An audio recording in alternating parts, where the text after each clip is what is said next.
Correct original നമ്മൾ കടയിൽ നിന്ന് മേടിക്കുന്ന പൊട്ടിച്ചാണ് ഒക്കെ പിടിച്ചിടുമ്പോൾ ഇതൊന്നും അല്ല കേട്ടോ. ഇതാ ഇതിൻ്റെ ഒരു 2 ഇരട്ടി ചൈനീസ് ഓറഞ്ച് എന്നും പറയും. നല്ല ഓറഞ്ച്. ഡെയിലി നമുക്ക് വേണമെങ്കിൽ ചീര കഴിക്കാം. അതിന് വേണ്ടിയുള്ള ചീര കിട്ടും. ഇഷ്ടമാണ്. ഇത് അത്രയും കട്ട് ചെയ്ത് എടുത്തത് ഇവിടെ.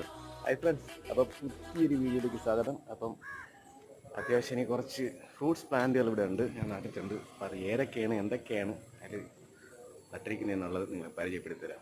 ഞാൻ നട്ടിട്ടുള്ള ഫ്രൂട്ട്സ് പ്ലാന്റ് ഇടയിൽ വളരെ വ്യത്യസ്തമായൊരു സംഭവം അതുകൊണ്ട് വേറൊന്നുമല്ല, തക്കാളി. ഇതാ ഇതിൻ്റെ കൂടെ നട്ടിട്ടുണ്ട്. ഇവിടെയൊക്കെ നിൽപ്പുണ്ട് തക്കാളി. ഇതൊക്കെ തക്കാളിയാണ്. ഇതാ ഇഷ്ടം പോലെ ഉണ്ട് ഇഷ്ടം പോലെ പിടിച്ചിട്ടുണ്ട്. നിറയെ കായാണ്. അടുത്ത് കാണിച്ചു തരാം. ഇഷ്ടം പോലെ ഉണ്ട്. അപ്പോൾ ഇതിൻ്റെ വേറെ പ്രത്യേകത എന്ന് പറഞ്ഞാൽ നമ്മൾ സാധാരണ തക്കാളിക്ക് വാങ്ങി നട്ട് കഴിഞ്ഞാൽ ഒരുമാതിരി പേട്ട് തക്കാളിയാണൊക്കെ ഇരിക്കത്തില്ലേ. പക്ഷേ ഇത് അങ്ങനെയൊന്നുമല്ല കേട്ടോ. ഇത് നല്ല സൂപ്പർ കറക്റ്റ്